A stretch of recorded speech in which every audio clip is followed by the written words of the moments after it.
నమస్తే మిత్రులారా, నేను మీ శ్రీనివాస్ చౌహాన్ అడ్వకేట్. మిత్రులారా, భర్త మరణించిన తర్వాత భార్యకు ఆస్తి సంక్రమిస్తే ఆ భార్య తన అవసరాల కోసము భర్త నుంచి వచ్చినటువంటి ఆస్తిని అమ్ముకునే హక్కు వెసులుబాటు ఆమెకు ఉంటుందా?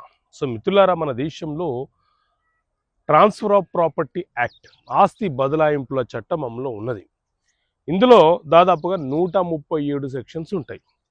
అందులోని సెక్షన్ 38 ఏం చెప్తుంది అని అంటే, వితంతువుకు తన భర్త నుంచి వచ్చిన ఆస్తి ఆమె పేరు మీద నమోదైతే ఆమె తన పిల్లల చదువుల కోసం, తన పిల్లల వివాహాల కోసం, తన పోషణ కోసం, తన పిల్లల పోషణ కోసము ఆ ఆస్తిని అమ్ముకునే వెసులుబాటును, హక్కును కలిగి ఉంటుంది.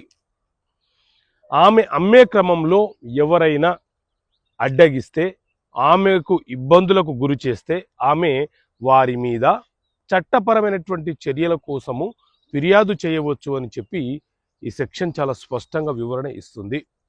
కాబట్టి వితంతువు భర్త నుంచి వచ్చినటువంటి ఆస్తిని తన అవసరాల కోసం అమ్ముకునే వెసులుబాటును కలిగి ఉంటుంది. ఓకే మిత్రులారా, థ్యాంక్ యూ. జై హింద్.